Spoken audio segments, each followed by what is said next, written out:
Class 9th। आज के इस वीडियो में हम अ ट्रूली ब्यूटीफुल माइंड इस लेसन की हम समरी पढ़ने जा रहे हैं। यदि आप लोग समरी अच्छे से पढ़ लेते हैं लेसन की, तो आप कहीं से भी कोई भी क्वेश्चन बनता है या ऑब्जेक्टिव आता है तो आप उसका आंसर कर सकते हैं। सो लिसन दिस समरी, और ऐसे ही आप भी अपनी नोटबुक में इन पॉइंट्स को यदि नोट कर लेंगे ना, तो आपके पास भी एक समरी रेडी हो जाएगी। So let's start the lesson. This lesson is about Albert Einstein. It is a short biography of a genius scientist. Genius का मतलब होता है intelligent, बहुत अधिक बुद्धिमान, और biography मतलब उनकी जीवनी। तो ये लेसन जो है अल्बर्ट आइंस्टीन के बारे में है, जो कि एक बहुत ही जीनियस साइंटिस्ट थे। कब पैदा हुए थे ये? आइंस्टीन बॉर्न ऑन 14 मार्च 1879। ये डेट जरूर आपको याद रखना है, क्योंकि इस पर ऑब्जेक्टिव बन सकता है। According to his mom he was a freak. Freak किसको कहते हैं? जो कि बच्चा जो है वो नॉर्मल बच्चों की तरह नहीं होता, बात नहीं करता है, एबनॉर्मल बिहेवियर होता है, और इनका सिर भी बहुत बड़ा था। तो उनकी माँ कहती थी कि मेरा जो बच्चा है, जो साइंटिस्ट आइंस्टीन है, ये फ्रीक है, ये और बच्चों जैसा नहीं है, नॉर्मल नहीं है, क्योंकि because he could not talk till 2.5 years of his age. वो 2.5 साल के हो गए थे, तब तक भी वो बात नहीं करते थे, और वो जल्दी से अपने फ्रेंड्स के साथ घुल मिल भी नहीं पाते थे। तो his friends call him brother boring. ये भी आप याद रखिएगा, ये भी ऑब्जेक्टिव में आ सकता है कि उसके फ्रेंड्स क्या क्या बुलाते थे उसको, brother boring. He fled himself and liked mechanical toys. वो अपने आप में ही गुम रहते थे, अपने आप में ही खोए रहते थे, और उनको मैकेनिकल टॉयज बहुत अच्छे लगते थे, क्योंकि उनकी उसी में रुचि थी। तो वो खिलौनों से, मतलब मैकेनिकल खिलौने खेलते थे, जैसे मोटर से चलने वाले, चाबी से चलने वाले खिलौने। तो उनकी जब सिस्टर पैदा हुई थी ना, माजा, तब उन्होंने यही पूछा था कि इसके पहिए कहाँ हैं। उनको लगा कि वो भी एक कोई मैकेनिकल टॉय है। Now the very important line of the lesson कि his headmaster told his father that he will never be successful in any profession. उसके हेडमास्टर उसके फादर को बुला करके कहते हैं कि आपका जो बेटा है वो किसी भी फील्ड में सक्सेसफुल नहीं होगा, जबकि ऐसा नहीं होता। हर बच्चे के पास एक टैलेंट होता है, और आप लोग भी सब इस बात को ध्यान रखिए कि आप सभी कोई ना कोई स्किल में आप टैलेंटेड हो, जिसमें ये आप अपना फ्यूचर बना सकते हो, अपना करियर बना सकते हो। सिर्फ आवश्यकता होती है उसको पहचानने की, right. So Einstein learn to play violin at the age of 6। उनकी एक और खासियत थी, स्पेशलिटी थी, कि वो वॉयलिन बजा लेते थे। एक वाद्य यंत्र होता है वॉयलिन, और वो जब 6 साल के थे तभी वो उसको बजाते थे। He went to high school in Munich. ये जगह नाम याद रखना, म्यूनिक में वो अपना हाई स्कूल उन्होंने म्यूनिक में किया था। अब अगला लाइन आती है कि Einstein left the school at the age of 15 permanently. और उन्होंने हमेशा के लिए स्कूल छोड़ दिया जब वे 15 साल के थे। और क्यों छोड़ दिया? क्योंकि उन्हें स्कूल के जो रूल्स रेगुलेशंस थे, स्ट्रिक्टनेस थी, वो उन्हें पसंद नहीं थी, और कई बार उनकी टीचर से बहुत ज्यादा डिस्कशन हो जाता था, बहुत बहस हो जाती थी। इसीलिए उन्होंने 15 साल की उम्र में स्कूल छोड़ दिया। He was permitted to study in school in German speaking Switzerland which was more liberal than Munich. अब उनको जर्मन का एक स्कूल था जहां पर कि उनको परमिशन दी गई उनके पेरेंट्स द्वारा, और वो मोर लिबरल मतलब जहां उनके विचारों की अभिव्यक्ति को मान्यता दी जाती थी, उनकी बातें सुनी जाती थी, वो उन्होंने उस स्कूल में एडमिशन ले लिया। Einstein was highly gifted in mathematics and interested in physics. मतलब मैथमेटिशियन तो थे ही वो, लेकिन उनका इंटरेस्ट फिजिक्स में ज्यादा था। फिजिक्स में ही उन्होंने आगे चल करके बहुत आविष्कार किए, बहुत खोज की। तो लेकिन वो मैथमेटिक्स में भी गिफ्टेड थे। He decided to study at the university in Zurich Switzerland. और उन्होंने फिर अपनी स्कूल कंप्लीट करके यूनिवर्सिटी, ज्यूरिच की यूनिवर्सिटी में वो आ गए, और वहां उन्होंने अपने आगे की पढ़ाई की। तो ये आपको याद रखना है कि उन्होंने कहाँ कहाँ पढ़ाई की है और कौन सी यूनिवर्सिटी ज्वाइन की है। अब at the age of 21 Einstein was a university graduate and unemployed. जब वो 21 साल के हुए तो यूनिवर्सिटी से वो ग्रेजुएट तो हो गए थे, लेकिन वो अभी तक अनएम्प्लॉयड थे, मतलब अभी तक उनको कोई जॉब नहीं मिली थी। He was working as a teaching assistant, लेकिन वो एक टीचिंग असिस्टेंट का काम कर रहे थे।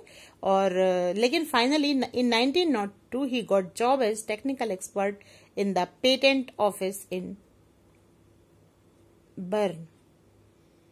तो 1902 में उनको एक जॉब मिली टेक्निकल एक्सपर्ट की। पेटेंट ऑफिस था, मतलब वहां पर जो भी लोग अपना कुछ आविष्कार करते थे अपना पेटेंट बनवाने के लिए उस ऑफिस में वो लोग आवेदन देते थे, और फिर आइंस्टीन उन पेपर्स को देखते थे कि ये सही है या नहीं, और फिर उनको पेटेंट दिया जाता था कि हाँ भाई इस चीज का आविष्कार आपने किया है।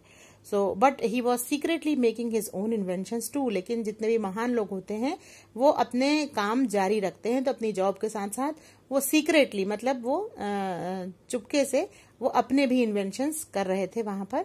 और इन 1905 he gave special theory of relativity, और उन्होंने 1902 में उनकी जॉब लगी थी, और 1905 में 1905 में उन्होंने अपनी एक स्पेशल थ्योरी ऑफ रिलेटिविटी दी, और E is equal to mc square, मतलब एनर्जी जो है वो मास और साउंड के स्क्वायर से, sorry c square, I don't know what is the full form of c square, but this is the very much famous relation given by Albert Einstein, E is equal to mc square। तो ये उन्होंने एक special theory of relativity दी, ये भी अपन को पता होना चाहिए, ऑब्जेक्टिव में पूछा जा सकता है। Next, Einstein married to Mileva Maric. अब इन्होंने किससे शादी की? 1903 में इन्होंने मिलेवा मैरिक नाम की एक लड़की से शादी की, और उनके 2 सन्स, 2 बच्चे भी हुए। लेकिन 1919 में उनको वहां उससे डाइवोर्स लेना पड़ा, मिलेवा से, और फिर उन्होंने अपनी कजिन एल्सा से उसी साल मैरिज कर ली। In 1919 Einstein got divorce from Mileva and married his cousin Elsa in the same year.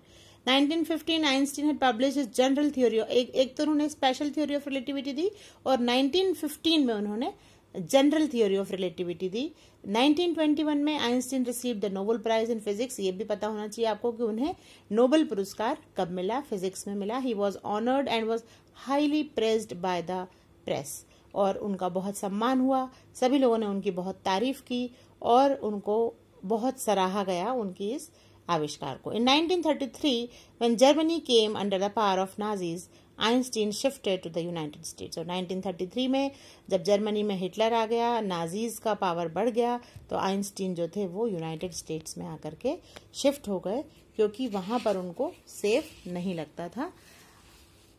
Now Berlin discovered nuclear fission and Nazis could miss use the atomic बम। और अब क्या हुआ कि वहां पर नाजीज लोगों ने न्यूक्लियर फिशन डिस्कवर किया, और उन्होंने वहां पर एटॉमिक बम बना लिया, जिससे कि ये बहुत डर गए सभी साइंटिस्ट, और सभी आइंस्टीन को भी बहुत डर लगा कि अब ये लोग इसका मिसयूज कर सकते हैं।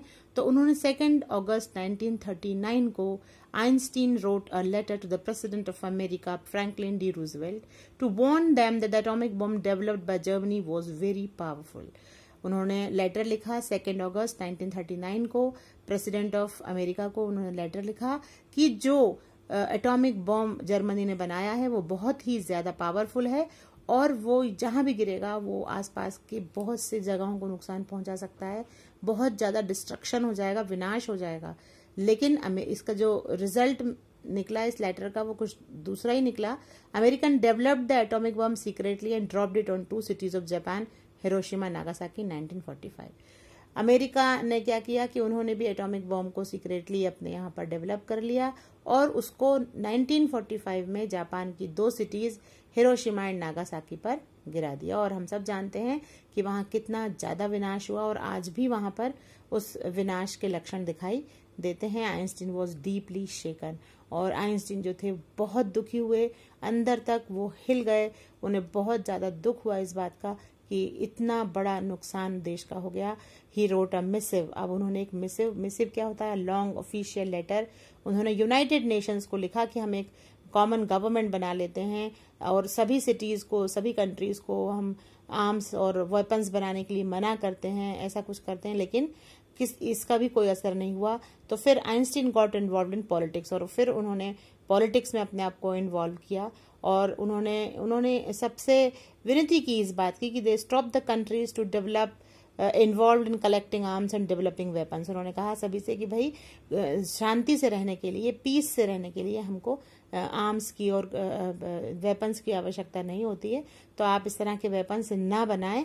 उन्होंने कैंपेन किया वर्ल्ड पीस और डेमोक्रेसी के लिए, ताकि दुनिया में शांति रहे, लेकिन ऐसा नहीं हो पाया। सभी नेशंस जो थे वो अपने अपने वेपन्स बनाने में लगे हुए थे। In 1955 at the age of 76 Einstein died, और फाइनली आइंस्टीन की डेथ हो जाती है एट द एज ऑफ 76 1955 में। He was celebrated as a visionary and world citizen, और उनको एक बहुत बड़ा दर्जा दिया जाता है, एक विजनरी मतलब दूरदृष्टा, और वर्ल्ड सिटीजन का मतलब वो दुनिया के नागरिक कहलाए गए। साइंटिफिक जीनियस से ज्यादा अधिक उनको वर्ल्ड सिटीजन क्यों कहा गया? इसीलिए कहा गया क्योंकि उन्होंने एक साइंटिस्ट रहते हुए उन्होंने दुनिया के बारे में सोचा, उसको शांति रहने का, शांत मतलब पीस दुनिया में रहे, इसके लिए उन्होंने सबको सबसे बहुत रिक्वेस्ट की, और इसीलिए कहा गया कि उनका एक ट्रूली ब्यूटीफुल माइंड था, क्योंकि वो ऐसी उनकी सोच थी कि वो दुनिया में शांति चाहते थे। अब इसके हमारे कुछ ऑब्जेक्टिव्स बनते हैं, तो ये ऑब्जेक्टिव्स भी आप नोट कर लीजिए। फर्स्ट वाला है a truly beautiful mind is a lesson about. किसके बारे में है ये लेसन? हम सभी बहुत अच्छे से जानते हैं, अल्बर्ट आइंस्टीन के बारे में है। When was Albert Einstein born? जितनी भी डेट्स हैं इस लेसन में, उन डेट्स सारी आप लोगों को लिख करके रखनी है, कब कब क्या क्या हुआ था, और ये भी आपको आंसर ढूंढ के लिखना है इसमें। What did Albert's mother think of him? वो अल्बर्ट की मदर जो थी वो क्या सोचती थी कि वो फ्रीक है। What did Albert's classmates call him? उसके फ्रेंड्स, उसके क्लासमेट्स उसको क्या बोलते थे? Brother boring. What did Einstein love to play with? और आइंस्टीन किससे खेलना पसंद करते थे? Mechanical toys. When did Einstein begin to learn violin? Violin कब उन्होंने बजाना सीखा था? उन्होंने at the age of 6। So this is all about truly beautiful mind. सारे समरी को जब आप पढ़ लेंगे तो आप सारे जितने भी ऑब्जेक्टिव्स हैं इसके अलावा भी आप उनका आंसर्स दे पाएंगे। ठीक है ना? उनको नोबेल प्राइज कब मिला था, उनकी शादी कब हुई थी, फिर उनके थ्योरी ऑफ रिलेटिविटी कब आई थी, ये सारे क्वेश्चंस आप खुद ही उसके आंसर्स दे पाएंगे। So read the summary and right it in your notebooks.